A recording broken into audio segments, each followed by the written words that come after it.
Sexta parte: Os ideais franciscanos diante da psicologia moderna, 1927.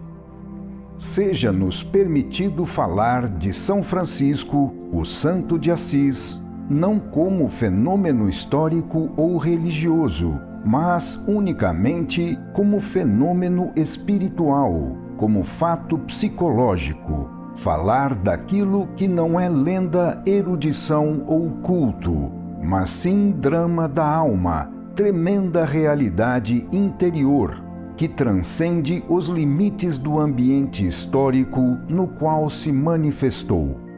Trata-se de uma realidade sempre presente, atual e vital, fenômeno que supera o tempo e situa-se na eternidade. Pode-se chegar a São Francisco utilizando-se, além dos meios usuais da análise histórica e do sentimento coletivo da religião, a via inusitada da intuição pessoal. São Francisco não é de fato filho exclusivo de seu século, mas sim de todos os tempos. Ele vive também hoje entre nós, sem anacronismo. Se desejamos entendê-lo não como pessoa, mas sim como conceito, sentiremos que ele é permanente e atua em nosso meio como força social, cuja função histórica não se exaure jamais. Existem, na intercadência das perecíveis formas relativas, postulados eternos e absolutos, que superam a morte e nunca se esgotam completamente. Há movimentos psicológicos, individuais ou coletivos, que volvem em ciclos como se fossem fases da vida coletiva, como se possuíssem um significado biológico, como se fizessem parte integrante do movimento harmonioso e equilibrado das leis evolutivas da grande vida da humanidade. São Francisco, assim considerado, é um fenômeno atual que se acha sob as nossas vistas e que podemos observar diretamente. À semelhança de Cristo, ele é um conceito que jamais morre. Não morre nunca, porque o ideal faz parte integrante da vida humana, que tende, através dos séculos, a se fazer cada vez mais espiritual. Se o materialismo floriu e a civilização mecânica frutificou, eles não saciaram a nossa alma, que, cheia de fome e de nostalgia, vai esmolando entre as velhas muralhas o perfume de uma fé que parece perdida para sempre. A humanidade tem fome de ideais e está presa pela preocupação econômica e mecânica. Não é lícito, nem mesmo por inconsciência, esquecer que as leis da vida procuram um equilíbrio e que qualquer abuso é logo corrigido com uma reação. O premente mistério da vida ensinou também que, para viver, tanto a alma individual como a coletiva tem necessidade destas inelutáveis aspirações, sem as quais elas não se governam, não caminham e não podem enfrentar confiantes o problema do futuro. A riqueza e a vertiginosa atividade dos nossos tempos dissimulam uma dolorosa miséria interior, uma espécie de impotência espiritual para a elevação moral. Todos afogam-se num imenso pântano de materialismo, onde jazem mortas as grandes alegrias da alma. O nosso progresso é aleijado, constitui uma hipertrofia econômica e mecânica, incapaz de compensar a atrofia espiritual, o grande mal dos nossos tempos. Diante desse mal agudo, voltamos as nossas vistas para a fé dos tempos distantes e tenebrosos da Idade Média, para as austeras e antigas catedrais, que parecem somente elas depositárias de algum segredo. Triste e bela, a humilde e nostálgica procura da fé em séculos mais bárbaros que o nosso. Tornamos a exumar avidamente para interrogá-las as desajeitadas figuras trecentistas, formas toscas, filhas de uma técnica primitiva, de cujo estilo talvez nos ríssemos se não houvesse tanta fome de fé. Interrogamos a história e os documentos para reconstruir e reviver aquilo que perdemos. À misteriosa alma distante do Santo de Assis, pedimos, sobretudo, o segredo da sua paz, que há muito não possuímos.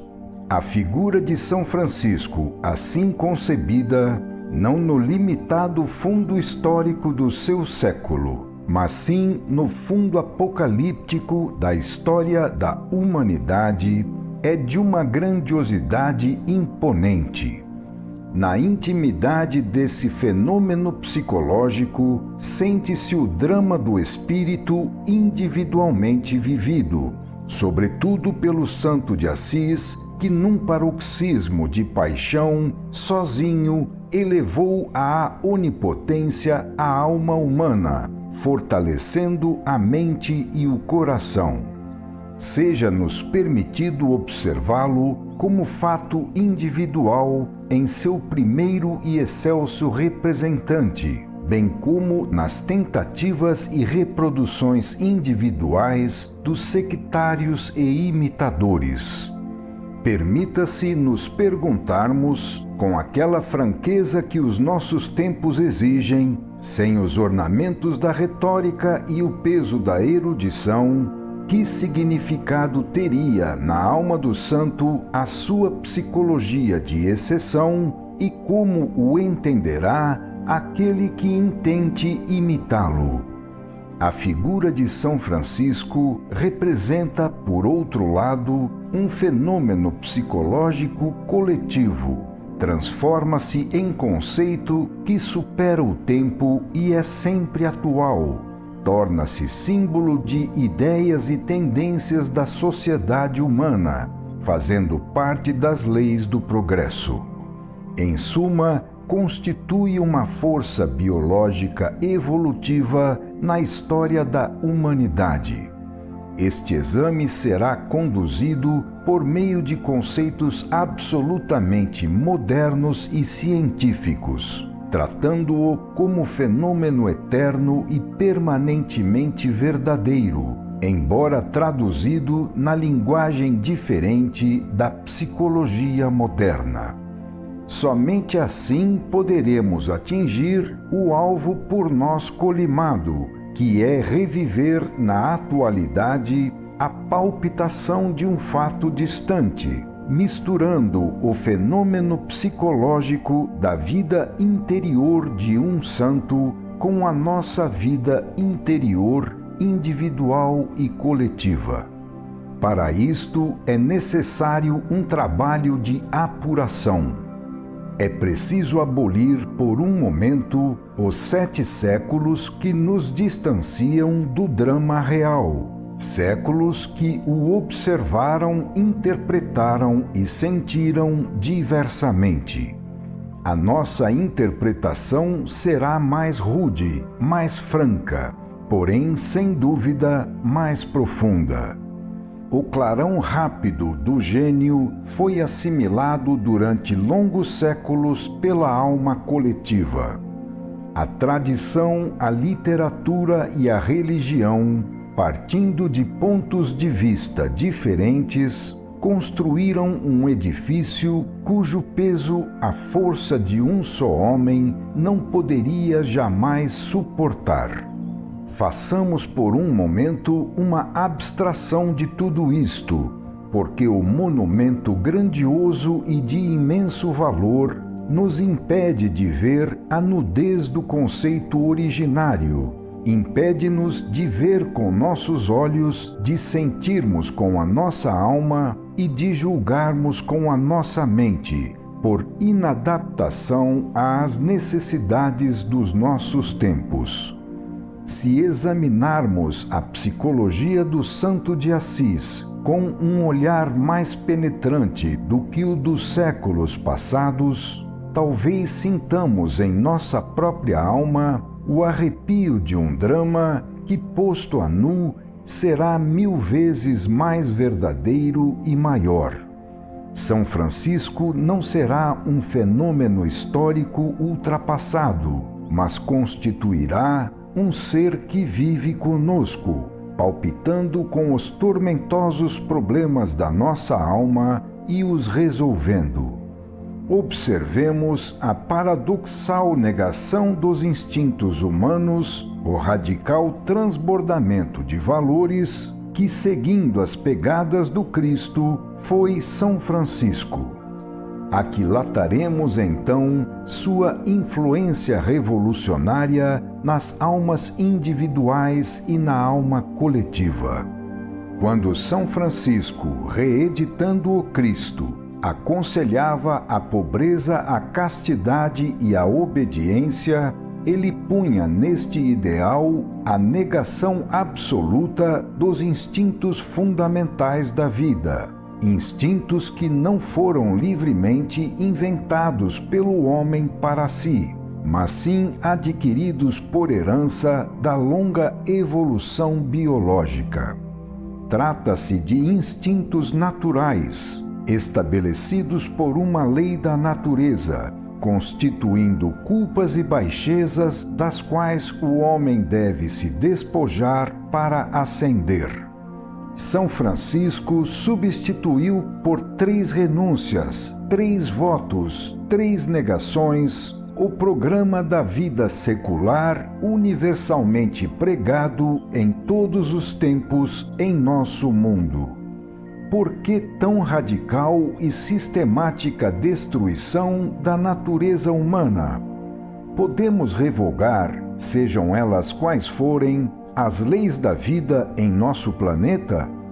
Aonde se deseja chegar com isto e o que se poderá colocar no lugar daquilo que se renegou? Quem é o santo e o que pretende ele das grandes massas humanas, inertes como montanhas? O que representa na história da humanidade a figura deste pioneiro do ideal, que caminha na vanguarda do futuro? Estas são as perguntas que o homem de outros tempos não sentiu necessidade de responder, mas que nós nos fazemos angustiosamente. Certamente é necessário um esforço para sair do dilema da interpretação dos séculos.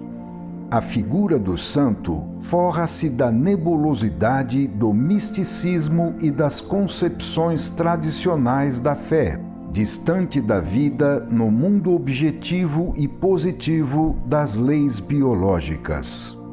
Para expor um conceito novo, é sempre necessário construir desde os alicerces. Trata-se evidentemente de vias desconhecidas, de vias perigosas. No entanto, são vias novas, audazes e mais profundas, que terminam na eterna apoteose do santo. Firmemo-nos em critérios e conceitos cientificamente objetivos, a fim de que a nossa fé não seja uma sentimentalidade pessoal e evanescente, mas possua, ao contrário, as bases sólidas da razão e da indagação positiva. O século XIX criou, com Darwin, a teoria da evolução, demonstrando-a no campo biológico. O cristianismo já havia afirmado este fenômeno no mundo espiritual, falando-nos da escola da dor e fazendo como objetivo da vida o aperfeiçoamento moral.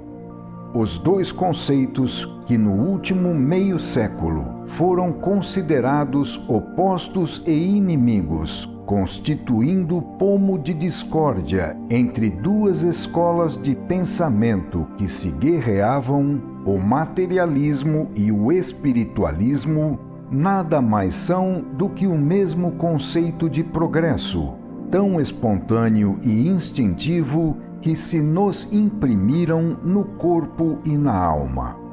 Biologicamente, o homem é o resultado de longa evolução animal. Espiritualmente, afastou-se do mundo animal, do qual emergiu graças ao sistema nervoso, à psique, ao espírito, à alma.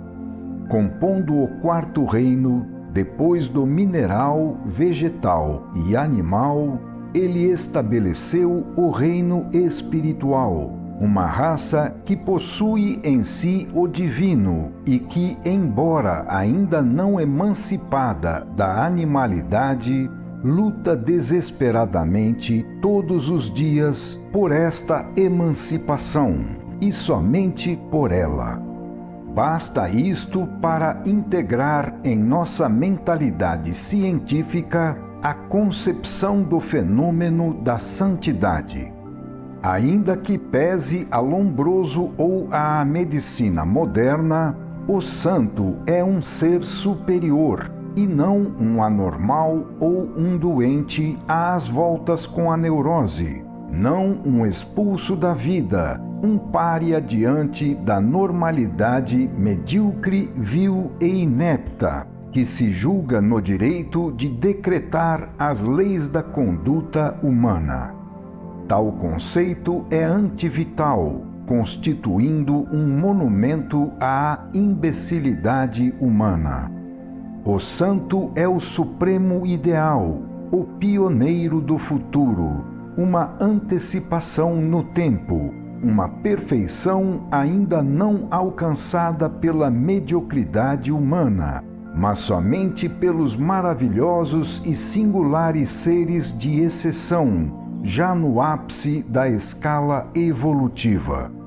O santo é um herói e um mártir, porque sacrifica todas as suas alegrias e toda a sua vida para realizar de forma concreta as instintivas antecipações do futuro, que são os ideais. Arrasta não com palavras vãs, mas sim com o exemplo de um caso vivido, as grandes massas humanas ignorantes, vis e inertes, pela via dolorosa e luminosa do aperfeiçoamento e do progresso. O santo é um gênio. Há aqueles especializados no campo do pensamento abstrato, da arte, da ciência, grandes mas unilaterais, incompletos. O santo é grande no campo ético, lá onde se alcança a última síntese de todas as aspirações humanas individuais e coletivas, o ideal que mais interessa à humanidade e comove os séculos, porque é o resumo de todas as conquistas humanas na peregrinação para o alto. O santo apresenta-se para nós na ribalta da vida, levando consigo uma concepção própria. Vimos o que é o santo em si. Observemo-lo agora em relação àqueles que são chamados individualmente de seus semelhantes. Vejamo-lo em relação aos homens que estudam esta nova e estranha psicologia. Admirando-se por não encontrarem igual ressonância da lei dentro de si mesmos, chamam-no de louco e primeiro escarnecem dele para depois ficarem atônitos e maravilhados, terminando sempre na veneração. O santo combate todos os instintos e tudo renega para se reafirmar no mundo superior, obediente à nova natureza segundo uma nova lei, maior e mais livre. O santo ousa, sozinho, rebelar-se contra as tremendas forças constituídas pelas leis da natureza, as leis da animalidade, que ainda não foram vencidas e superadas. Ele, neste sentido, é o maior lutador e triunfador, porque não escolhe para inimigo os homens, como fazem os lutadores da terra, mas sim as forças cósmicas. Conquista não os povos, mas sim muito mais, as leis biológicas. É reformador e revolucionário, porque revolve, destrói e reedifica a própria natureza humana.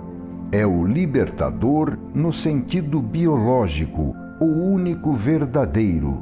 É o redentor da humanidade. O Evangelho do Cristo e a vida de São Francisco nada mais são do que o código e a experiência deste superamento biológico da redenção. A virtude representa a norma desta redenção, o artigo do Novo Testamento e da Nova Lei que conduz à vida superior. Enquanto o santo realiza-se, a humanidade, indolentemente, prefere vencer distâncias incalculáveis por caminhos errados. No santo, a lei atroz e feroz do egoísmo e da luta pela vida é substituída pela lei da bondade e da justiça. Não mais a força, e sim a justiça como irresistível necessidade da alma humana. Não nos damos conta da negação cotidiana que a realidade opõe ao ideal. O ideal existe e vive na forma de espírito, potente e indestrutível. Não nos preocupamos se a prática desvirtua o significado da virtude. Onde domina a amarga lei do mais forte e as aspirações são muito vãs, cada um exige virtude no próximo, porquanto a negação e a renúncia constituem nele um estado de debilidade, o que para o mal é um estado útil à sua expansão. No triste mundo da realidade humana, o bem é útil. Faz-se da virtude do próximo um alvo para agredi-lo e obter melhor proveito, e não um meio de ascensão espiritual. Conforta-nos a esperança da transformação do bruto presente. A divina justiça, mesmo no mundo inferior, reina em perfeito equilíbrio. A despeito de tudo, o esforço individual para evolver é sempre possível, e isto basta. As virtudes franciscanas são 3: pobreza, castidade e obediência. São um transbordamento de todos os valores humanos, a renúncia completa, o que antes de ser redenção e reconstrução do super-homem, é a negação absoluta do homem. Fazem um vácuo pavoroso lá onde se move toda a psicologia humana e se agitam os mais profundos instintos. O santo pode não sentir a vertigem desse vácuo, mas o que não sentirá o homem comum? O homem, à semelhança da raça animal, utiliza-se dos instintos da fome e do sexo e, como animal, luta pela nutrição para a continuação da vida individual e pelo amor para a continuação da espécie. A sua escola é a psicologia do egoísmo. A sua lei é a feroz e desapiedada luta pela seleção do mais forte, em nível de vida mais baixo, que ele não imagina sequer poder superar. O homem, neste estado, é extremamente lento na evolução. O pendor pelas coisas baixas e a ignorância das elevadas o tornam indiferente diante dos problemas mais substanciais. Eis que aparece o santo e sulca o céu como um meteoro luminoso, deixando atrás de si um rasto de luz. Mas quem observa, quem compreende, quem jamais pôde imaginar uma fuga da terra? O homem observa indiferentemente e volve o olhar para baixo, a fim de acariciar a matéria. O prato que a pastagem oferece é para a ovelha todo o universo.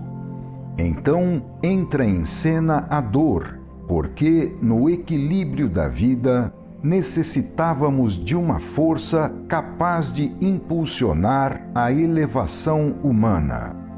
Dor sapiente, que transpõe todos os umbrais, penetra todos os corações, sem que a sabedoria, a riqueza ou o poder possam lhe resistir. Onde quer que surja, ela abala e destrói. Sua escola consegue amadurecer todos sem distinção, ponderadamente e segundo as forças de cada um. A dor, força providencial, impõe a todos um mínimo obrigatório de aperfeiçoamento. Ela é a primeira prática da virtude, direi quase forçada, impondo às alegrias materiais um mínimo de renúncia que nos encaminha à grande renúncia e ao grande superamento constituído pelo ideal franciscano. Daquele mínimo obrigatório até este máximo voluntário, existe uma série de lutas e de esforços em todos os níveis, com infinitas gradações de velocidade e acelerações sobre o caminho da evolução. Há o que vai lentamente e há o que tem pressa. Há o que desejaria voltar atrás para se revolver na lama, e há o que segue em marcha forçada, ardente, consumindo-se na avidez espiritual.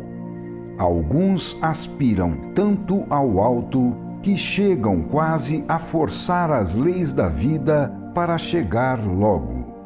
Cada um executa o seu trabalho segundo as suas próprias aspirações e recursos.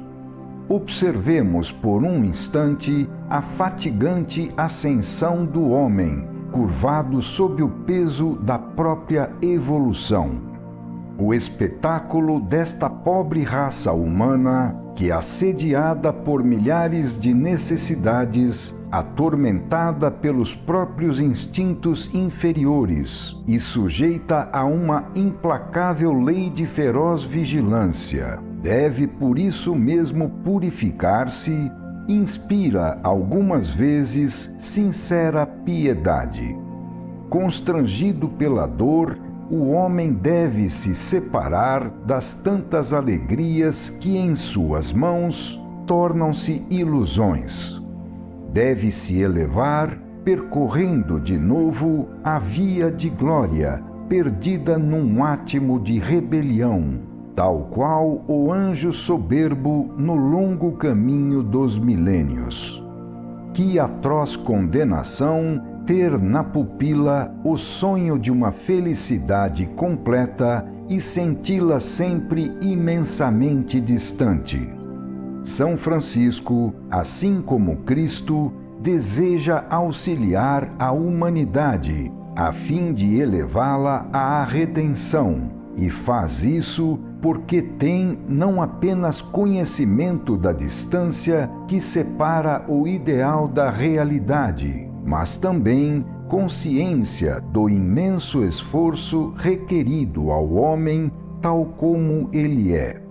Este contraste entre o ardor da própria paixão e a resistência passiva da humanidade inferior e atrasada, este frenético e inútil embate da própria alma veemente contra a apática e cega alma das grandes massas humanas, esta humilhação do próprio espírito, humanamente cansado, no limiar da grande redenção, deve ter sido o verdadeiro drama de alma do Santo de Assis durante a plenitude de sua luta e o fervor do seu maior sacrifício.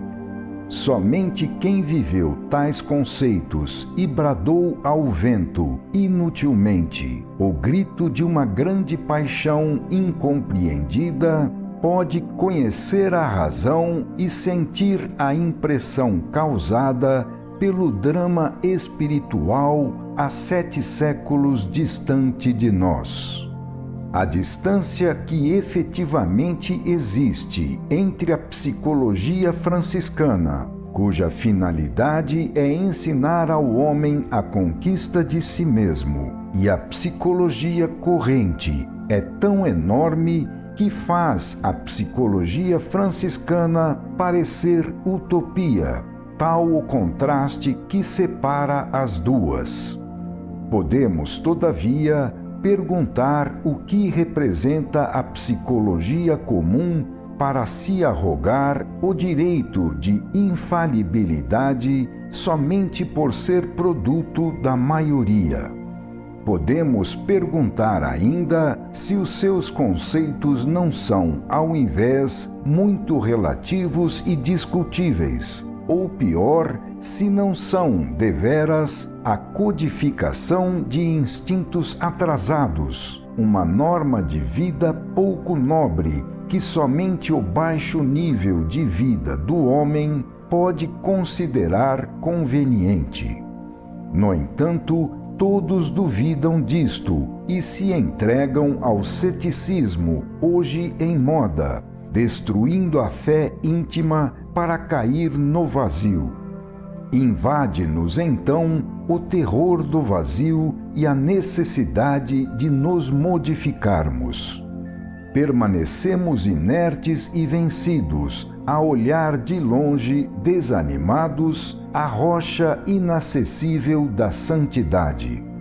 Somente poucos espíritos gigantes completaram a rebelião total e souberam reconstruir, realizando, num salto milagroso, o esforço titânico de superar as leis humanas e viver uma lei de ordem superior. Para nós, pobres mortais, o ideal é belo, uma fascinante miragem distante, que olhamos enlevados, emudecendo e suspirando. As férreas leis da natureza estão sempre prontas a nos arrastar em seu ciclo e a nos disputar a angelitude. O homem vacila nesta bifurcação entre humanidade e divindade. Tenta o voo, mas cai dolorosamente na terra. Eis o grande drama psicológico do santo e o drama humano, triste e piedoso. Os dois dramas olham-se e se fundem na tremenda luta apocalíptica entre o bem e o mal, sintetizando o momento biológico do nascimento do anjo no homem. As 3 virtudes franciscanas representam o ciclo da redenção, a destruição completa do homem e a reconstrução total do super-homem. Elas desejam, antes de tudo, destruir profundamente a animalidade humana, desferindo-lhe um golpe mortal a fim de eliminá-la. Pobreza, castidade e obediência são para o homem comum uma espécie de morte. pois constituem a negação absoluta dos instintos básicos da personalidade humana. Sobre as cinzas desta destruição, inicia-se o longo trabalho de reconstrução. A abjuração é apenas transitória, um meio para alcançar a mais potente afirmação do eu. A renúncia não é senão a primeira fase que preludia a perfeição. Deve ser com certeza bem triste o vazio deixado por esta negação tão completa de si mesmo em quem não possui no próprio temperamento os recursos espirituais para preenchê-lo e substituir esta destruição da própria natureza inferior por algo melhor.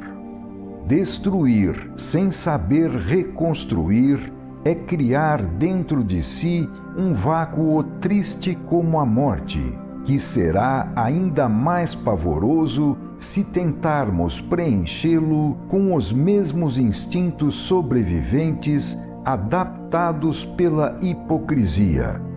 O significado da renúncia está todo na reconstrução. Reconstrução é a chave do enigma. Sem ela, o ideal franciscano é uma loucura. A grande dificuldade e o grande triunfo residem em reconstruir mais alto. São Francisco, grande senhor de recursos espirituais, foi um mestre na reconstrução. A concepção que ele viveu é completa. Antes de ser crítica ou demolidora, é reedificadora. Muito mais que a negação do humano, é antes a afirmação do divino, um verdadeiro domínio da natureza. Ele teve a coragem heróica de viver a sua reconstrução de homem no meio de uma humanidade espiritualmente bárbara como a nossa, de viver a lei de ordem mais elevada, que os seus semelhantes não podiam compreender e julgavam loucura. Onde nós, pobres mortais, devemos nos contentar com insignificantes aproximações, ele obtém a plenitude da realização. Não desejou destruir no homem senão o que havia nele de baixeza e de animalesco. Não combateu a atividade dos sadios instintos humanos, mas sim os seus abusos.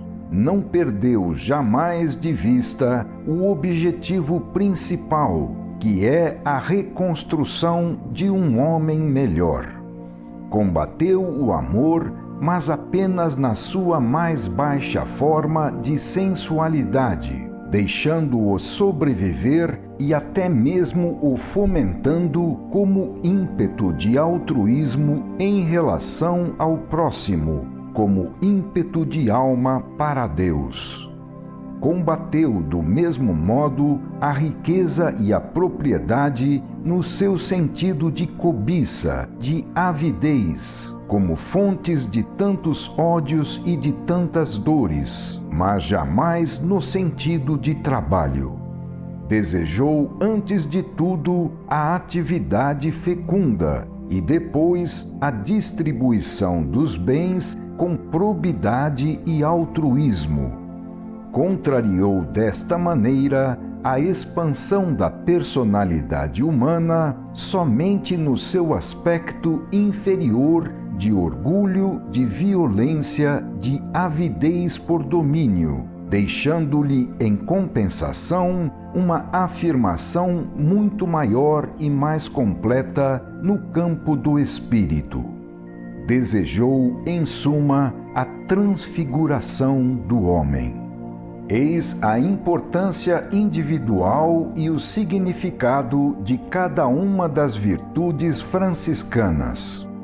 Individualmente, elas significam progresso espiritual, o superamento da matéria, a libertação das formas de vida inferior, a emancipação do homem da sua animalidade, das cruéis e ferozes leis da luta pela seleção do mais forte, a atividade num campo mais alto, a conquista de uma forma superior de vida, mais completa, mais livre e mais intensa.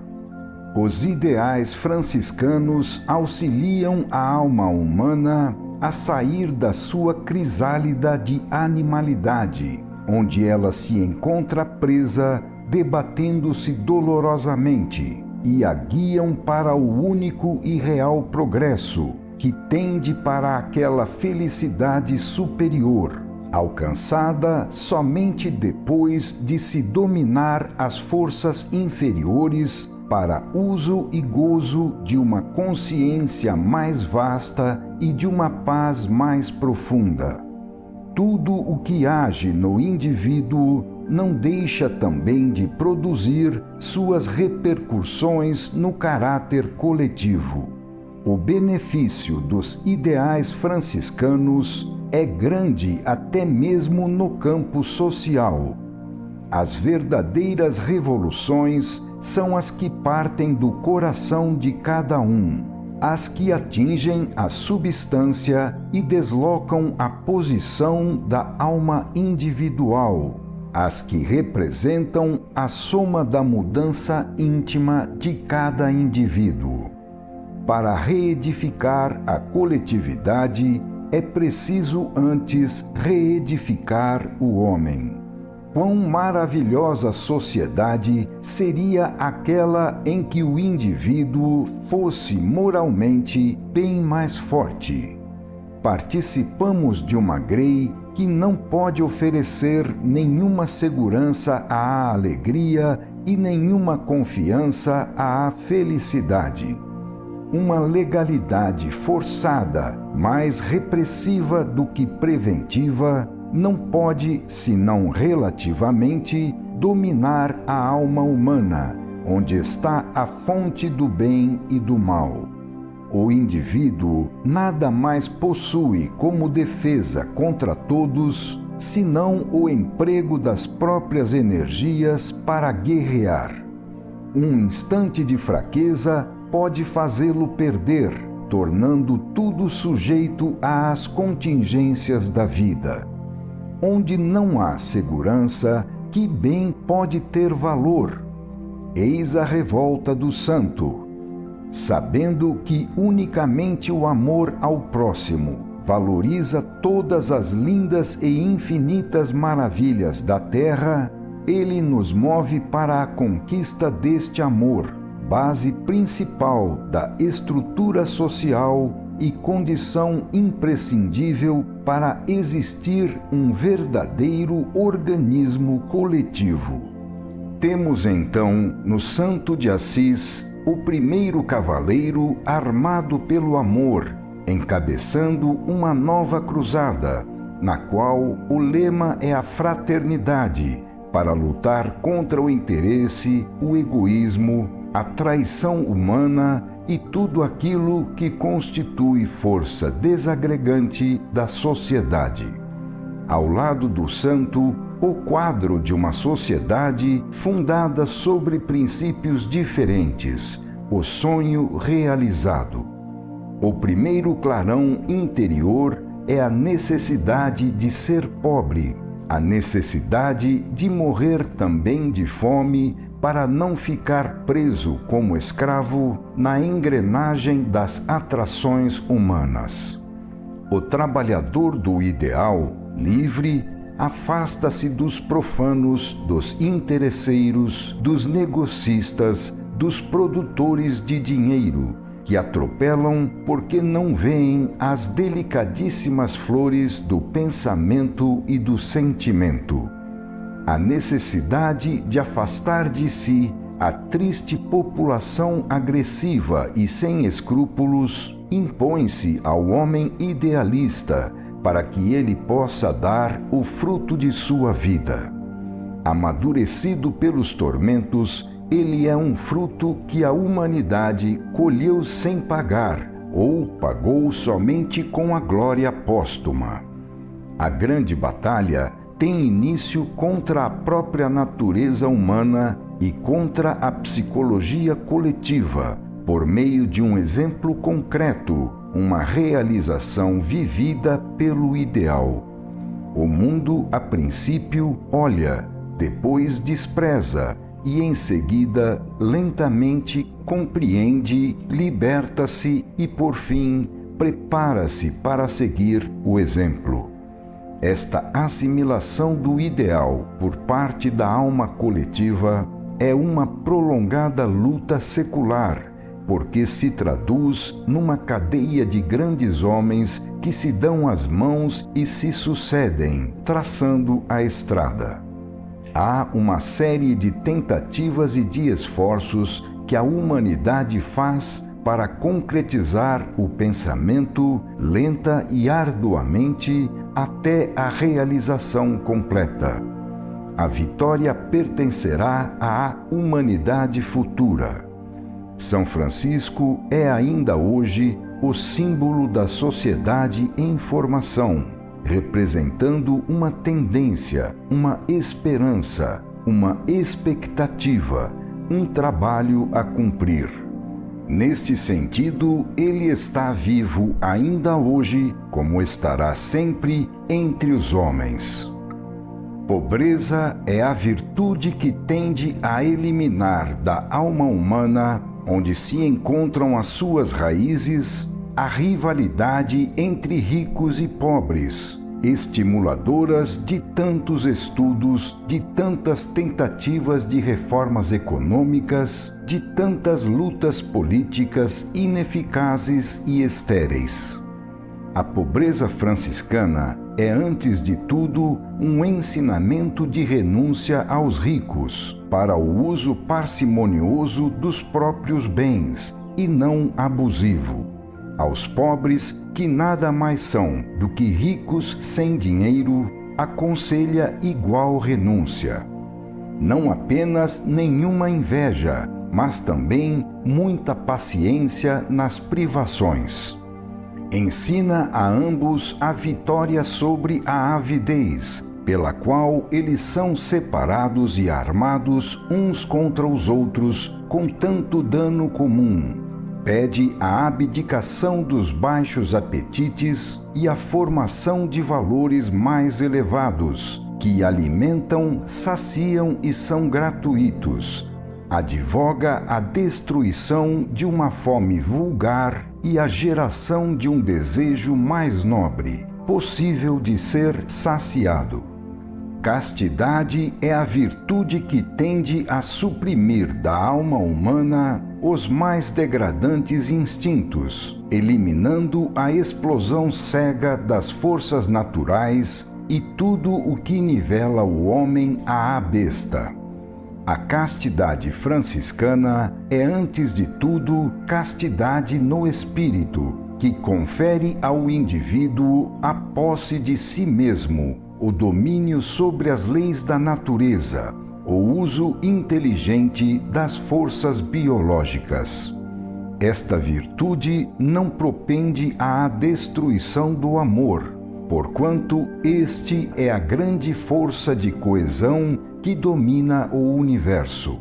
Não impõe a morte do amor, mas sim a purificação de suas formas inferiores, para torná-lo mais consciente, mais elevado e mais profundo.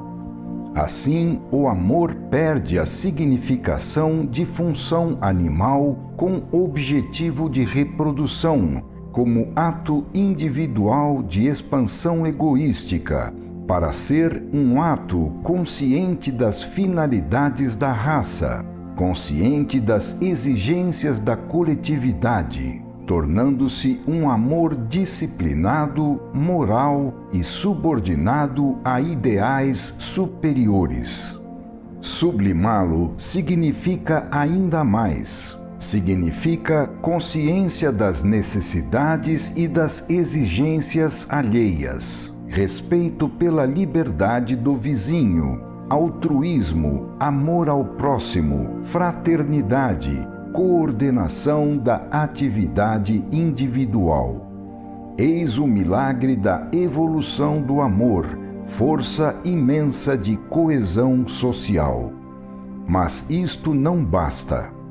Elevado ao máximo de altruísmo, de universalidade, de dedicação e de sacrifício, elevado aos mais altos vértices da perfeição, o amor é o amplexo da alma a todas as criaturas. Então, deixa de ser a negação separatista representada pelo egoísmo para se tornar a expansão completa do eu em tudo o que existe, a fusão da alma com Deus. Obediência, no mais amplo sentido, é humildade. É a virtude pela qual é suprimida a expansão exagerada do eu, que leva inevitavelmente à luta contra a expansão da personalidade do próximo. Neste mundo, onde ninguém olha o próprio semelhante como a um irmão, onde a infelicidade alheia possui em si a medida da própria expansão, onde a agressividade inconsciente e mútua tende a se expandir ao infinito, a virtude da humildade franciscana é o mais enérgico e salutar corretivo. Trata-se de um antídoto para toda a desordem, toda a insubordinação e todo o arrivismo, para canalizar o indivíduo aos moldes da reciprocidade social. É um exercício que visa eliminar em cada um os instintos atávicos de agressividade, enfraquecendo-os cada vez mais, para tornar o indivíduo mais coordenado com o organismo coletivo, mais adequado para conviver na sociedade, mais apto a viver como uma célula do organismo coletivo, conquistando assim maior coesão, condição que não é possível sem aquele cimento psicológico dado pela consciência que o indivíduo tem da coletividade.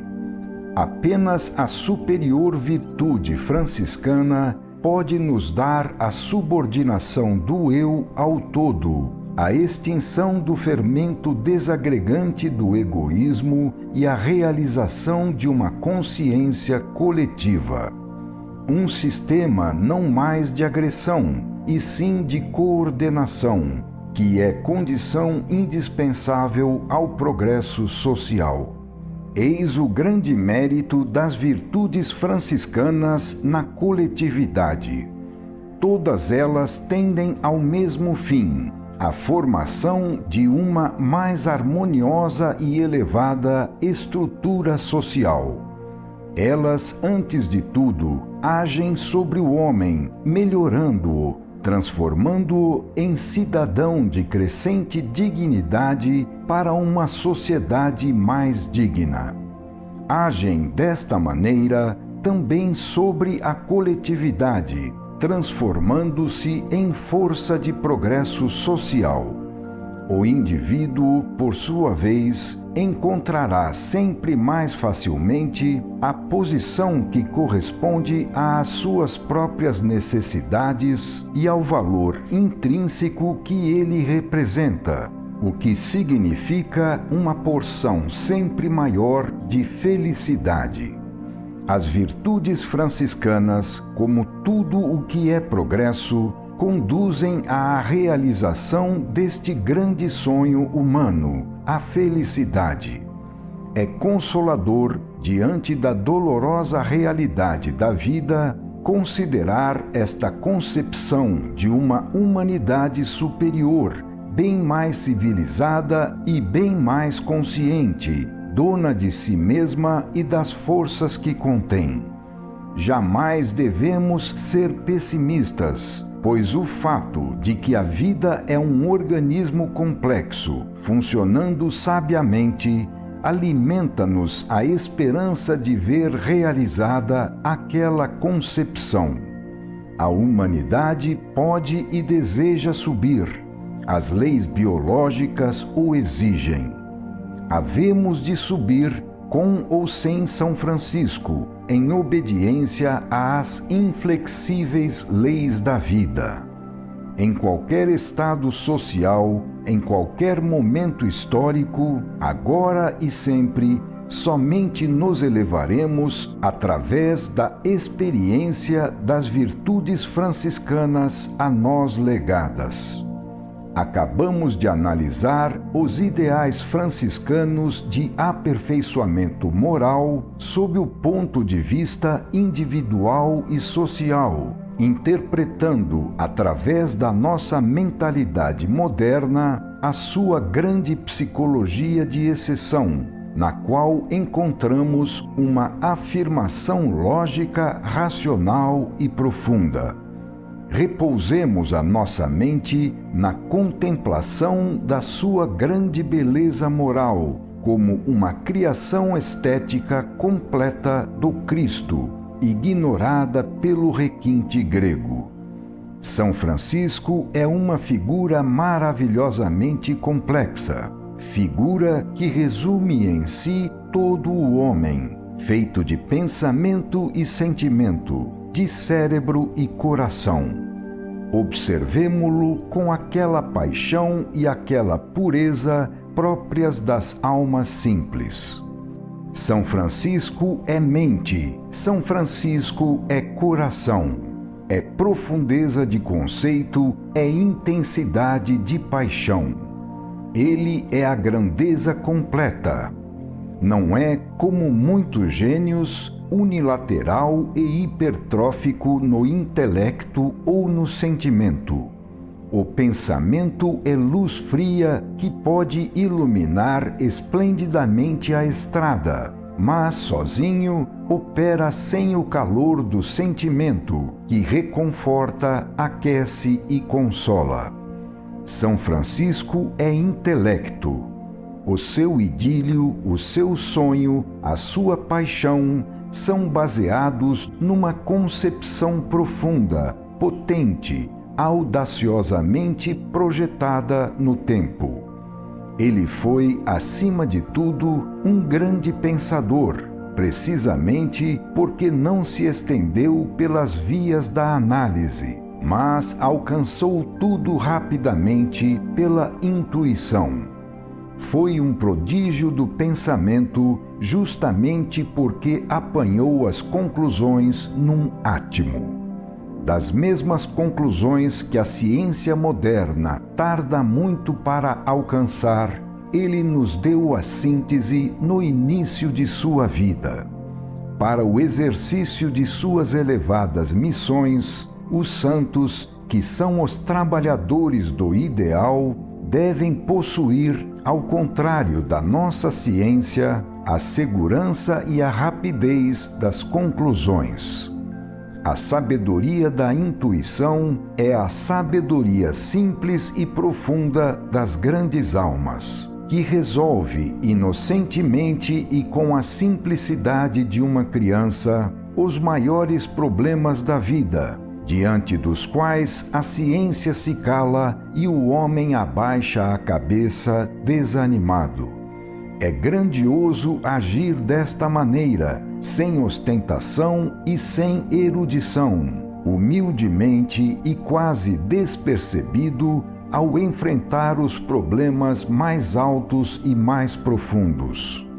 São Francisco, humildemente, apoderou-se dos problemas dos povos e dos séculos, viveu conceitos universais, solucionou em relação à psicologia coletiva questões de ordem moral, econômica e social, as quais, na prática, ainda não foram definitivamente resolvidas pelos grandes homens.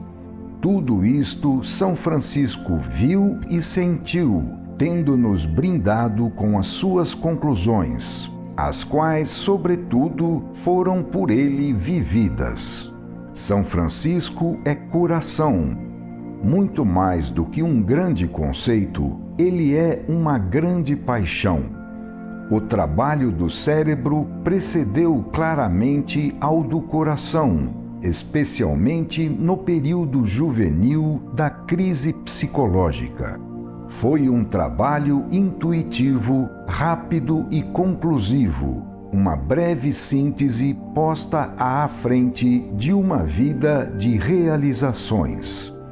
Quando, tempos depois, numa triste tarde de inverno, ele, cheio de júbilo, entendia-se com aquela flor e assim, em toda a sua simplicidade, quase sem se dar conta, lançava a concepção mais ousada que a humanidade conhece, também esboçava e explicava, numa forma sublime, a natureza da sua grande paixão de se elevar e de amar, que, exaltada na sua veemência, era capaz de consumir as forças insuficientes do seu organismo humano. Esta paixão lhe proporcionou a força tremenda para se impor às leis inferiores da natureza, para se subordinar às necessidades de uma lei superior, mostrando-nos realizada a altíssima concepção do ideal.